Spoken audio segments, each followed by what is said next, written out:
మాజీ రాజ్యసభ సభ్యులు, తెలంగాణ రాష్ట్ర ప్రభుత్వ సలహాదారులు, తెలంగాణ ఉద్యమంలో తెలంగాణ రాష్ట్ర సాధనలో క్రియాశీలక పాత్ర పోషించిన పూర్వపు టీచర్ కేశవరావు గారిని, అదేవిధంగా శాసనమండలి సభ్యులు ఏవిఎన్ రెడ్డి గారిని, అదేవిధంగా మిత్రుడు శ్రీపాల్ రెడ్డి గారిని, షేర్లింగంపల్లి శాసనసభ్యులు అరకపూడి గాంధీ గారిని, ప్రజాప్రతినిధులను, విద్యాశాఖకు సంబంధించిన అధికారులను, తెలంగాణ రాష్ట్రం యొక్క బలము బలగమైన మా టీచర్లను, విద్యార్థులందరినీ ఈ కార్యక్రమానికి ఆహ్వానించి తెలంగాణ రాష్ట్ర ప్రభుత్వం యొక్క ప్రాధాన్యత, రాష్ట్ర ప్రభుత్వ ఆధ్వర్యంలో నడుస్తున్న విద్యాశాఖ అని ఈ కార్యక్రమాన్ని ఏర్పాటు చేసినందుకు వారిని మనస్ఫూర్తిగా నేను అభినందిస్తున్నా. మిత్రులారా, చాలామంది ముఖ్యమంత్రులు రెవెన్యూ శాఖనో, ఫైనాన్స్ శాఖనో, ఇరిగేషన్ శాఖనో, ముఖ్యమంత్రులు ఎప్పుడూ ఈ శాఖల్ని వాళ్ళ దగ్గర పెట్టుకుంటారు.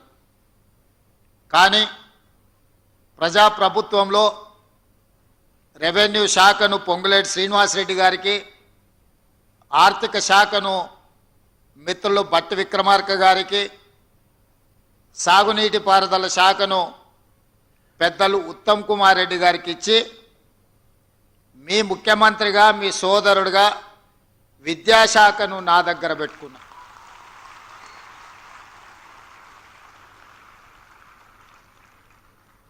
ఎందుకు అని అంటే, విద్యాశాఖ నాకు దగ్గరగా ఉండాలి, రాష్ట్ర ప్రభుత్వానికి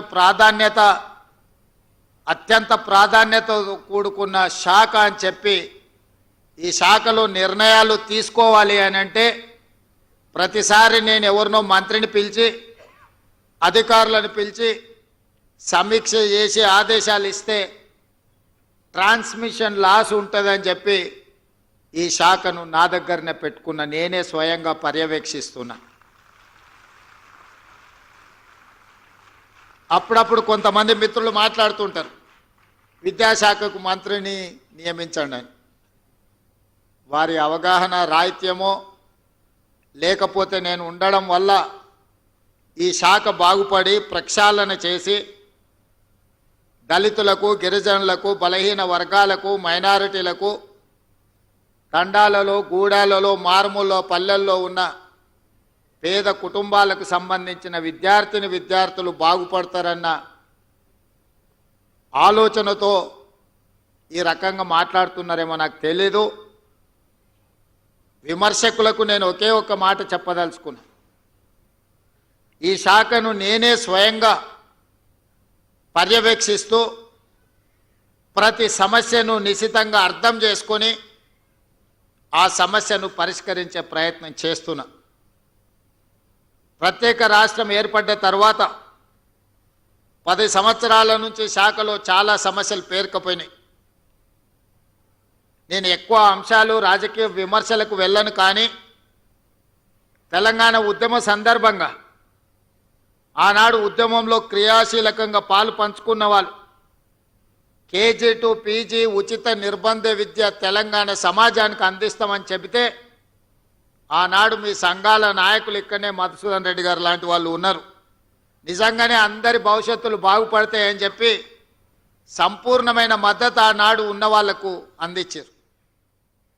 మరి తెలంగాణ రాష్ట్రం జూన్ 2, 2014 తర్వాత ఇక్కడున్న టీచర్లను, లెక్చరర్స్ని, ప్రొఫెసర్లను నేను అడుగుతున్నా, తెలంగాణ రాష్ట్రంలో ఆ 10 సంవత్సరాలు కేజీ టు పీజీ ఉచిత నిర్బంధ విద్య అమలు జరిగిందా, లేకపోతే మారుమూల ప్రాంతాలలో ఉన్న సింగిల్ టీచర్ పాఠశాలలు మూతబడ్డాయా? మీరే విశ్లేషించుకోండి అని చెప్పి నేను ఈ సందర్భంగా చెప్పదలుచుకున్నా. వివరాలు నాకంటే మీకు ఎక్కువగా తెలుసు. సమాజంలో చైతన్యం నిండిన, చైతన్యంతో కూడుకున్న ఆలోచన చేయగలిగిన ప్రభుత్వ ఉద్యోగులు ఎవరైనా ఉన్నారు అని అంటే ముందు వరుసలో మా ఉపాధ్యాయులు ఉంటారు అని నేను బలంగా నమ్ముతున్నా. నాటి తెలంగాణ ఉద్యమంలో ప్రతి ప్రాంతానికి, ప్రతి గూడానికి జై తెలంగాణ నినాదాన్ని చేరవేసింది ఇక్కడ ఉన్న ఈ ఉపాధ్యాయులే అన్న సంగతి నాకు సంపూర్ణంగా తెలుసు. ప్రభుత్వంలో ఉండే శాఖలు కొన్ని ప్రాంతాలకు, కొన్ని పట్టణాలకు, కొన్ని నగరాలకు మాత్రమే పరిమితం అవుతారు. కానీ విద్యాశాఖకు సంబంధించిన టీచర్లు ప్రతి ప్రాంతానికి కరెంటు ఉన్నా లేకపోయినా, ఆ ఊర్లో హనుమాన్ల గుడి ఉన్నా లేకపోయినా, ఏదో ఒక పాఠశాల, ఒక టీచర్ ఆ ప్రాంతంలో ఉంటాడు. తనకు తెలిసిన సమాచారాన్ని ఆ ఊర్లో యథాలాపంగానో అనుకోనో ఏదో రకంగా అక్కడ ఉండే ప్రజలకు చెప్పి ప్రభావితం చేసే ప్రయత్నం చేస్తూనే ఉంటాడు టీచర్. ఆ విధంగా ఆనాడు వేలాది పాఠశాలలు తెలంగాణలో జయ జయ హే తెలంగాణ రాష్ట్ర గీతాన్ని ఆలపింపజేసి బడికొచ్చే పిల్లల్నే కాదు, బడికి తీసుకొచ్చే వాళ్ళ తల్లిదండ్రులను కూడా తెలంగాణ ఉద్యమం వైపు నడిపించి తెలంగాణ రాష్ట్రం వస్తే మీ పిల్లల భవిష్యత్తు బాగుపడుతుందని చెప్పి ఉద్యమాన్ని ప్రతి ప్రాంతానికి చేరవేసింది ఈ ఉపాధ్యాయులే. మరి తెలంగాణ రాష్ట్ర సాధనలో క్రియాశీలక పాత్ర పోషించిన ఈ ఉపాధ్యాయులు తెలంగాణ రాష్ట్రం వచ్చిన తర్వాత ఎన్ని సమస్యల్ని పరిష్కరించుకున్నారో ఈరోజు విశ్లేషించండి, ఆలోచించండి అని నేను సూచన చేస్తున్నా.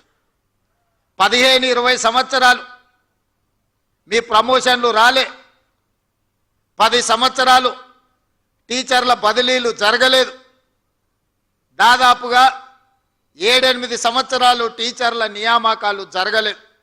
2017లో ఒక నోటిఫికేషన్ వస్తే మళ్ళీ 2024 సంవత్సరంలో 55 రోజుల్లో 11,000 మంది టీచర్ల నోటిఫికేషన్ కాదు, టెట్ పరీక్ష నిర్వహించి 11,000 మంది టీచర్ల నియామకాలు ఈ ప్రభుత్వంలో జరిగే వరకు టీచర్లను నియమించాలి, పేద పిల్లలకు విద్య నేర్పాలి, వాళ్ళని అవగాహనతో కూడుకున్న బాధ్యతాయుతమైన పౌరులుగా తీర్చిదిద్దాలి అని ఎందుకు ఆలోచన రాలేదో ఆనాటి పాలకులకు మీరే ఆలోచన చేయండి.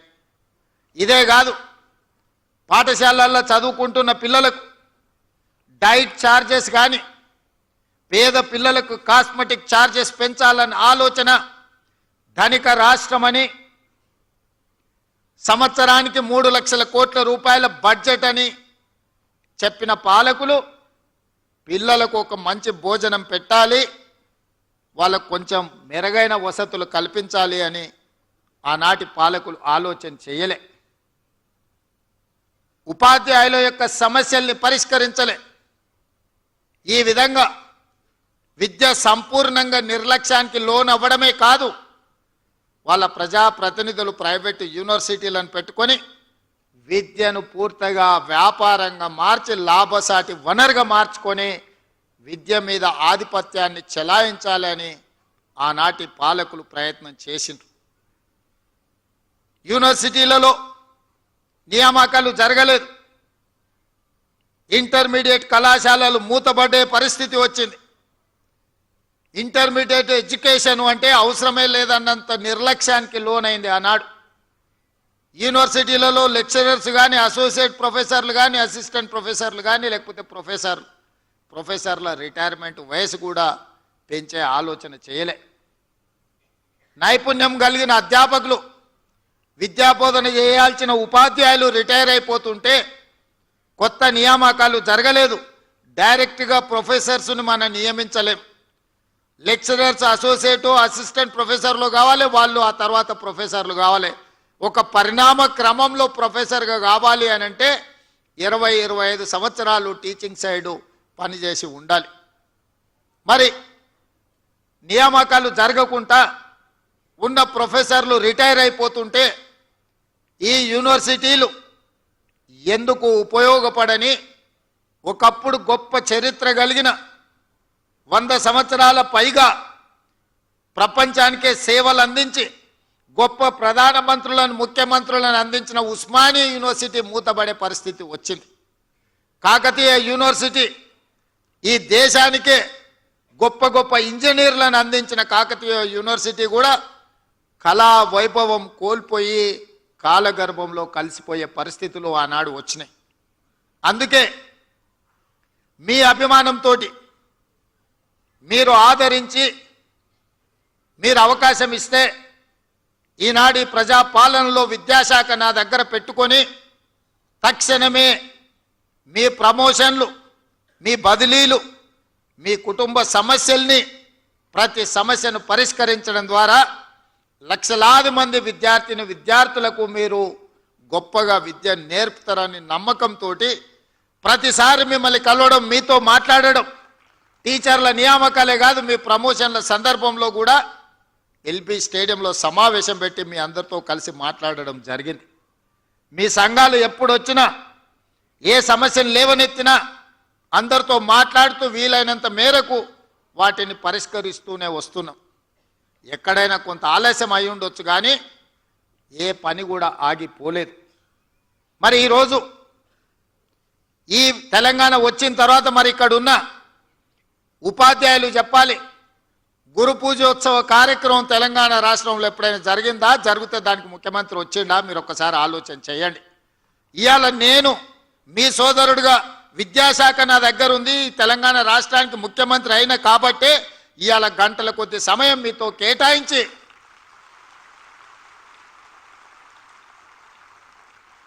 మా తెలంగాణ రాష్ట్ర పునర్నిర్మాణంలో మా ఉపాధ్యాయుల యొక్క పాత్ర ఎనలేనిది. తెలంగాణ పునర్నిర్మాణం మీ సేవలు ఎంతో అవసరం ఉన్నది అని చెప్పడానికి ఇవాళ మీ అందరినీ కలుసుకోవడం నాకు చాలా సంతోషం. ఇవాళ నేను వస్తా, పిల్లలు పెట్టిన అన్ని స్టాల్స్ చూసిన. మేము గవర్నమెంట్ స్కూల్లోనే చదువుకున్నాం, గ్రామీణ ప్రాంతం నుంచే వచ్చిన, నేనేం కార్పొరేట్ స్కూల్లో చదవలే. ఈరోజు ఒక జిల్లా పరిషత్ మెంబర్ నుంచి తెలంగాణ రాష్ట్ర ముఖ్యమంత్రిగా 17 సంవత్సరాల కాగలిగిన అంటే ప్రభుత్వ పాఠశాలల్లో మీలాంటి టీచర్లు చెప్పిన చదువుకొనే ఈరోజు ఈ స్థాయికి వచ్చినాం. నాకు తెలిసి వేదిక మీద ఉన్న ముఖ్యమైన వాళ్ళు ఎవరు కార్పొరేట్ స్కూల్లో చదువుకున్న వాళ్ళు ఎవరు లేరు. అంటే టీచర్ల యొక్క ప్రాధాన్యతను, టీచర్లను చిన్న చూపు చూసే సంస్కృతి ఆలోచన మా ప్రభుత్వానికి లేదు.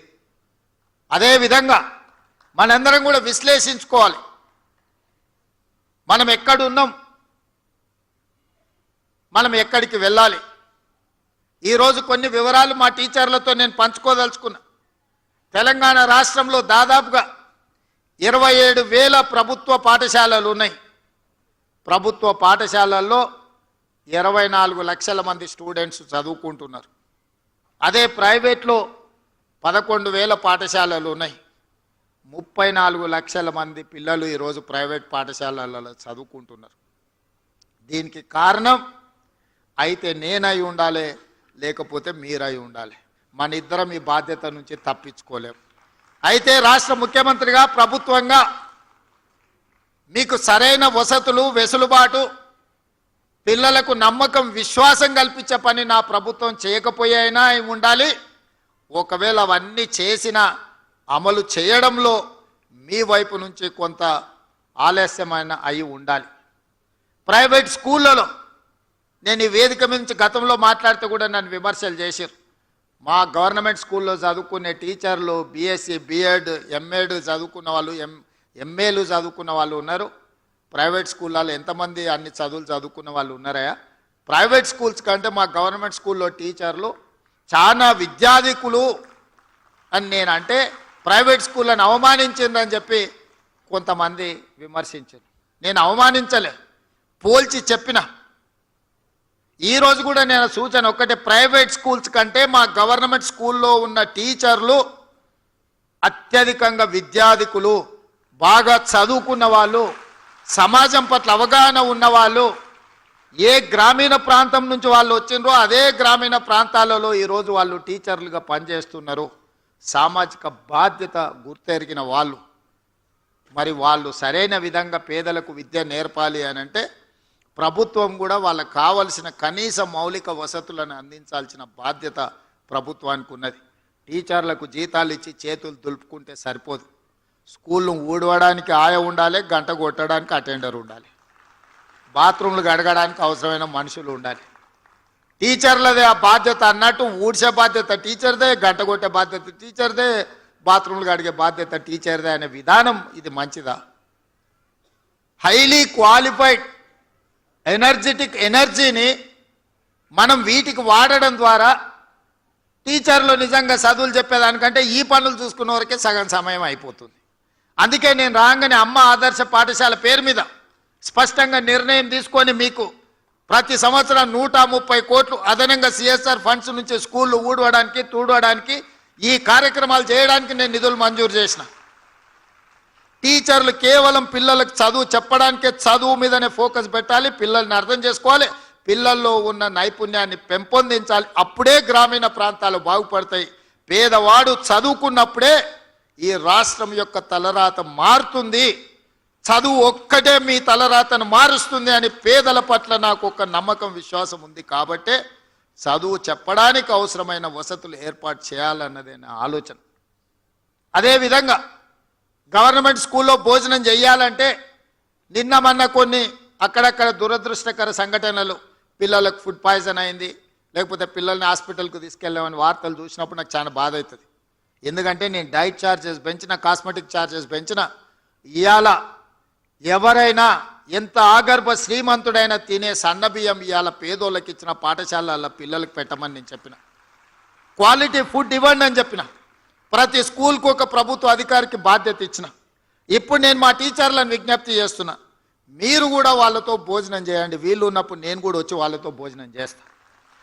ఎప్పుడైతే టీచర్లం అంటే ఒక కుటుంబ పెద్ద, ఒక తల్లిగానో ఒక తండ్రిగానో తల్లిదండ్రులు మన మీద విశ్వాసం పెట్టుకొని రాత్రి సమయంలో పిల్లలు తల్లిదండ్రుల దగ్గర ఉంటే దినం మొత్తం మన దగ్గరనే ఉంటారు, టీచర్ల దగ్గరనే ఉంటారు. 50% పేద పిల్లల బాధ్యత మా టీచర్ల దగ్గరనే ఉన్నది. ఆ సమయంలో వాళ్ళతో పాటు కలిసి, వాళ్ళతో పాటు ఆడి, వాళ్ళతో పాటు భోజనం చేస్తే ఆ పిల్లలకు ఒక విశ్వాసం వస్తుంది. తప్పు జరగకుండా చూసుకునే బాధ్యత మనకు ఉంటుంది.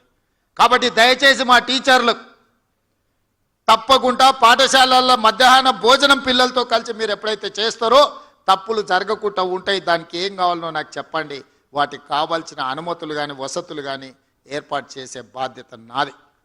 ఎందుకు అని అంటే ఈరోజు ఈ తెలంగాణ ఒక బలమైన తెలంగాణగా నిర్మించాలి అంటే పెద్దలు చెప్పినారు దేశ భవిష్యత్తు తరగతి గదుల్లోనే ఉంది అని. మరి ఇవాళ తెలంగాణ భవిష్యత్తు కూడా తరగతి గదుల్లోనే ఉంది. ఇవాళ ఉస్మానియా యూనివర్సిటీ ర్యాంకింగ్ మెరుగైంది, గతంలో ఉండేదానికంటే చాలా ముందుకు వచ్చిందని చెప్పినప్పుడు నాకు సంతోషమైంది. నేను వచ్చినప్పుడు గతంలో యూనివర్సిటీ వైస్ ఛాన్సలర్ నియమించడానికి ఆ ప్రభుత్వానికి తీరిక లేకుండే. దాంట్లో కూడా రకరకాల రాజకీయాలు, నేను వాటి జోలికి వెళ్ళదలుచుకోలేదు. వచ్చిన ఎంబడే సామాజిక పరిస్థితులను మెరిట్ బేసిస్ మీద, social justice with merit, without merit ఎవరిని వీసీలు వేయలే. కానీ 100 సంవత్సరాల అవకాశం రాని సామాజిక వర్గాలకు కూడా ఉస్మానియా యూనివర్సిటీ వైస్ ఛాన్సలరు, లేకపోతే అంబేద్కర్ యూనివర్సిటీ, ఇతర యూనివర్సిటీలకు వాళ్ళకి బాధ్యత ఇచ్చి వాళ్ళు ఈరోజు వాళ్ళ బాధ్యత నెరవేరుస్తున్నారు. కాబట్టి ఉస్మానియా యూనివర్సిటీ యొక్క గ్రేడింగ్లో ఈరోజు చాలా అప్గ్రేడ్ అయినాం. ఇవాళ ప్రైవేట్ గవర్నమెంట్ స్కూల్స్లో కూడా నాకు తెలిసి మా విద్యాశాఖ అధికారులు చెప్పాలి, ఈ సంవత్సరం 3 లక్షల మంది విద్యార్థులు ప్రైవేట్ స్కూళ్ళ నుంచి మారి గవర్నమెంట్ స్కూళ్ళకు వచ్చిందంటే మీరందరూ ఎంత అద్భుతంగా పనిచేస్తున్నారో. ప్రతిసారి డ్రాప్అవుట్సే ఉంటుండే, ప్రతి సంవత్సరం విద్యార్థులు తగ్గుకుంటూ చివరికి పాఠశాలలు మూతబడే పరిస్థితి తెలంగాణ రాష్ట్రానికి దాపురించింది. అక్కడి నుంచి ఈ సంవత్సరం మనం పెట్టిన ఎఫర్ట్స్ తోటి 3 లక్షల మంది విద్యార్థులు అదనంగా ఈరోజు ప్రభుత్వ పాఠశాలల చేరినరు అని అంటే నేను మనస్ఫూర్తిగా మా టీచర్లను నేను అభినందిస్తున్నా. మీరు బాధ్యతతోని వ్యవహరిస్తున్నారు. దీన్ని ఇంకా వేగంగా ముందుకు తీసుకెళ్ళాలి. ఆ మధ్య నేను పేపర్లో చూసిన, పిల్లలు రావడానికి స్కూల్కు ఆటో లేదు అని అంటే ఆ టీచర్లే చందాలు వేసుకొని ఆటోకు వాళ్ళు డబ్బులు ఇచ్చి ప్రతిరోజు పిల్లల్ని బడికొచ్చే విధంగా జీతంలోకి వెళ్ళి కొంత కేటాయించి పిల్లలకు ఆటో వసతి ఏర్పాటు చేసి ఈరోజు కొంతమంది టీచర్లు పిల్లలకు చదువు చెప్తున్నారంటే వాళ్ళ సోషల్ రెస్పాన్సిబిలిటీని నేను అభినందిస్తున్నా. ఆదిలాబాద్లో ఇంకొక టీచర్, వాళ్ళ సతీమణి కూడా టీచర్ ఉండే, ఆవిడ మరణిస్తే ఆవిడ జ్ఞాపకార్థంగా 7 లక్షల రూపాయలు ఖర్చు పెట్టి ఆ స్కూల్లో మౌలిక వసతులను ఒక టీచర్ మెరుగుపరిచిండు అని అంటే విద్య పట్ల, పేదవాళ్ళ పట్ల ఆ టీచర్లకు ఉన్న దయాగుణాన్ని ఈరోజు మనందరం అర్థం చేసుకోవాలి. మా యోగితారాయణ గారు చెప్తున్నారు, ఆదిలాబాద్లో ఇంకేదో ప్లేస్, ఒక టీచర్ వైఫ్ అండ్ హస్బెండ్ ప్రమోషన్లు వచ్చినా ఏం వచ్చినా బదిలీ కాకుండా అక్కడనే ఉండే ఆదివాసీ పిల్లలకు వాళ్ళకి చదువులు చెప్పిండ్రు, మీ ద్వారా ఒక శాలువ కప్పాలి ఆ టీచర్స్కి అని చెప్పిండ్రు. అంటే నేను తప్పకుండా కప్పడమే కాదు, ఏదో ఒకసారి ఆ స్కూల్ని కూడా నేను సందర్శిస్తానని మా ఎడ్యుకేషన్ సెక్రటరీ గారికి నేను చెప్పిన. ఇవన్నీ మీ సక్సెస్ స్టోరీస్. అక్కడో ఇక్కడో చిన్నయో పెద్దయో చెదురుమదురు సంఘటనలు జరుగుతాయి. 95% మనం ఎఫెక్టివ్గా పనిచేసినా 95% మంచి వాళ్ళు ఉన్నా 2% 3% అనుకోని తప్పిదాలు జరిగితే ఆ 2-3% మన శాఖకు మచ్చ తెచ్చిపెట్టే పరిస్థితి ఉంది. చాలామంది నాకు సూచన చేసిర్రు, most controversial subject education department, నువ్వు ఆ శాఖ ఎవరికన్నా ఇచ్చేసానా వేరేది ఏదన్నా తీసుకో అని. అంటే నేను చెప్పిన లేదు, ఈ శాఖ నా దగ్గరనే పెట్టుకుంటా, కాంట్రవర్సీ అయినా పర్వాలేదు, ఏదో తేల్చుదామనే నేను డిసైడ్ అయినా. మా అక్నూరు మురళి గారు ఉన్నారు, సార్ అన్నీ బాగానే ఉన్నాయి కానీ ప్రభుత్వ పాఠశాల అంటే 1వ తరగతి నుంచి చదువు చెప్తారు, నర్సరీ ఎల్కేజీ యూకేజీ ప్రైవేట్లో చదువుకున్నాక 1వ తరగతికి మన దగ్గరికి ఎందుకు వస్తారని ఆ సమస్య నాకు అర్థమైంది. అందుకే ఆలోచన చేసి మా ఎడ్యుకేషన్ కమిషన్, ఇంతవరకు ఎప్పుడు ఎడ్యుకేషన్ కమిషన్ లేదు తెలంగాణకి, first time education commission appoint చేసి ఇష్యూస్ని అడ్రస్ చేయడమే కాకుండా అక్నూరు మురళి గారు చేసిన సూచనల మేరకు ఈరోజు నర్సరీ ఎల్కేజీ యూకేజీ కూడా మనం తీసుకొని పేదలకు చదువు చెప్పాలి అన్న ఆలోచన ఈరోజు చేస్తున్నాం. ఎందుకంటే ఈ 3 సంవత్సరాలు ప్రైవేట్ స్కూల్కి వెళ్ళిన పిల్లలు మళ్ళీ గవర్నమెంట్ స్కూల్కి రావాలి అని అంటే రాలేరు. పేదోళ్ళు కూలి పని చేయడానికి, ఉపాధి హామీ పనులు చేయడానికి సిద్ధపడి సంపాదించింది పిల్లల చదువుల కోసం ఖర్చు పెడుతున్నారు. పిల్లల చదువు పట్ల తల్లిదండ్రులకు శ్రద్ధ పెరిగింది. అవసరమైతే 10 రూపాయలు ఖర్చు పెట్టుకుంటాం, ఓ పూట తినకపోయినా సరే మా పిల్లలకు మంచి చదువు చెప్పించాలని ఈరోజు తల్లిదండ్రులలో ఒక చైతన్యం వచ్చింది. నేను అడుగుతున్నా ఈరోజు మా ఉపాధ్యాయులను, ఆ చదువు మనం చెప్పలేమా, ప్రైవేట్ స్కూళ్ళకి ఎందుకు పోవాలి వాళ్ళు పేదవాళ్ళని నేను అడుగుతున్నా. మన దగ్గర శక్తి లేదా, మన దగ్గర చిత్తశుద్ధి లేదా? ఈ ప్రభుత్వం మీరు అడిగితే ఇవ్వంది ఏమైనా ఉందా? అందుకే ఈరోజు ఈ వేదిక మీద నుంచి ఉపాధ్యాయులకు అందరికీ నా విజ్ఞప్తి ఒకటే, మనం ప్రతిన బూనుదాం, ప్రైవేట్ స్కూళ్ళ కంటే కార్పొరేట్ కాలేజీల కంటే నాణ్యమైన విద్యను పేదలకు అందిద్దాం. విద్య ఒక్కటే తలరాతను మారుస్తుంది. ఇవాళ పంచడానికి భూములు లేవు.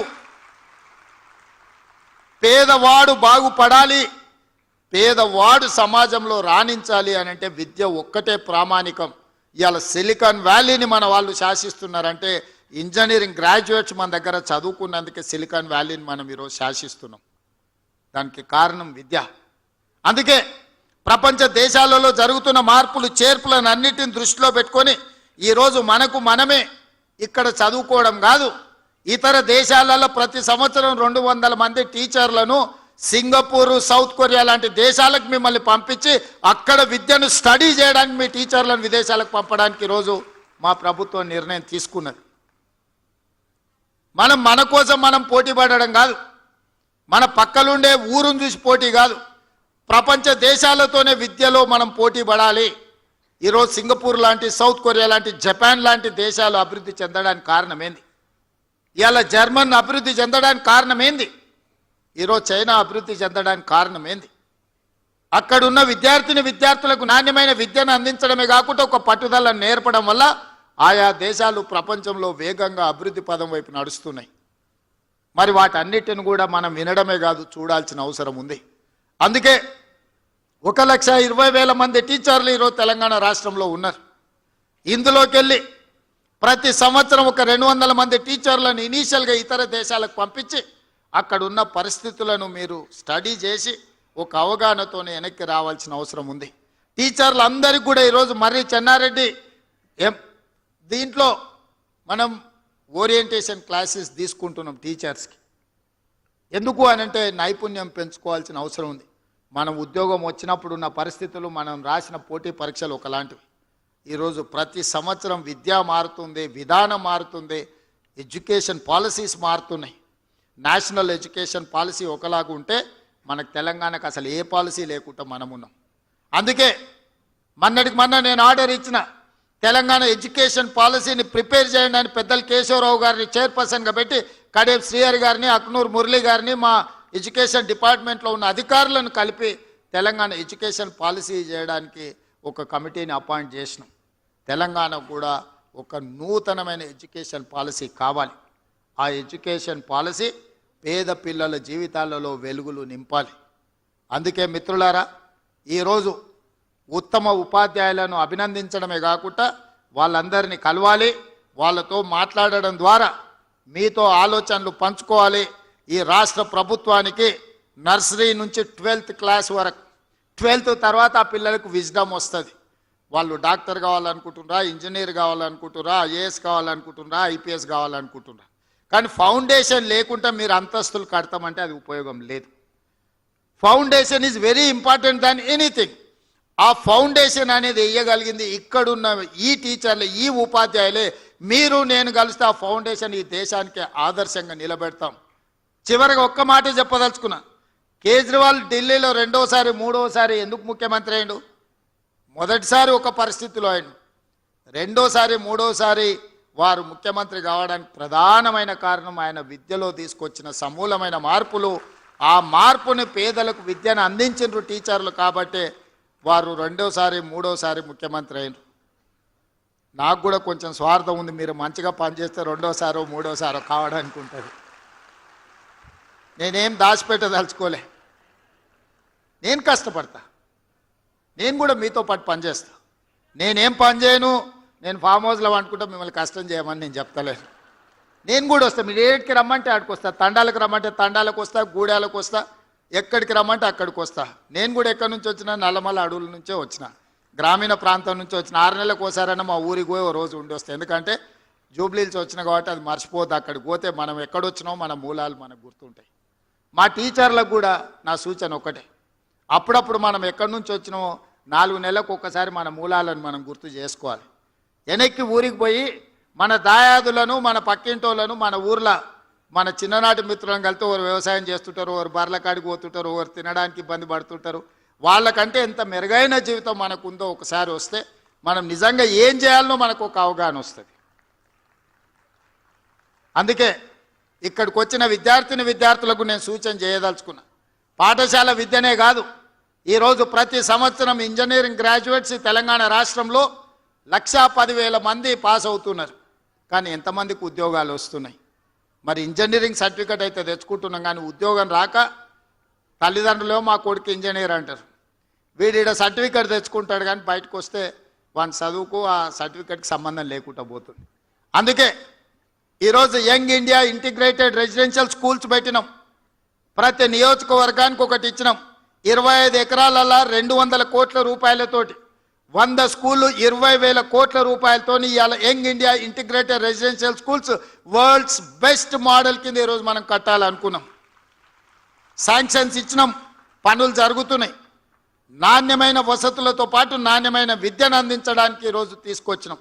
అదేవిధంగా యంగ్ ఇండియా స్కిల్స్ యూనివర్సిటీ పెట్టుకున్నాం. దేశంలో ఎక్కడా లేదు స్కిల్స్ యూనివర్సిటీ.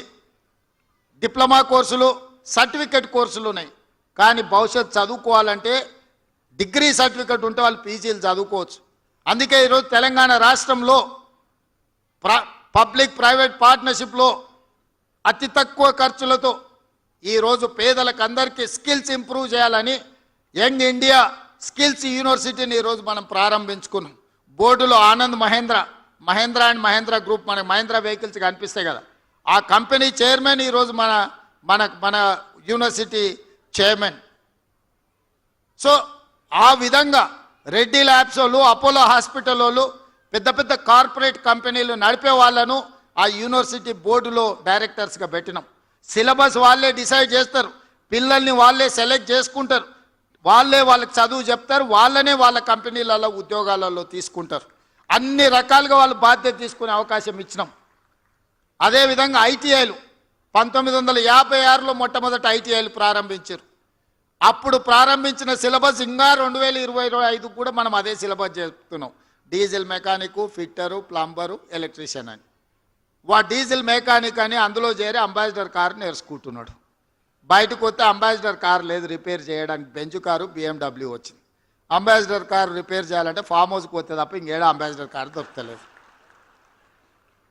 ఏం చేసుకోవాలి ఆ చదివి మీరు చెప్పుండ్రి.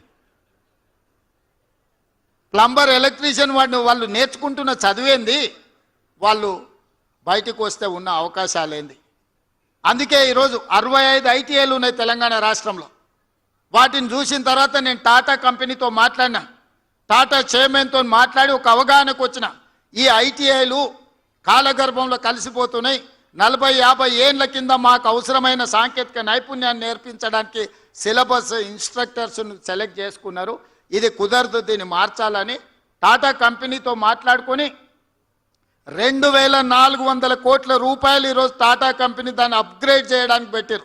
ఇవాళ ITIలను అడ్వాన్స్డ్ టెక్నాలజీ సెంటర్స్గా ATCలు.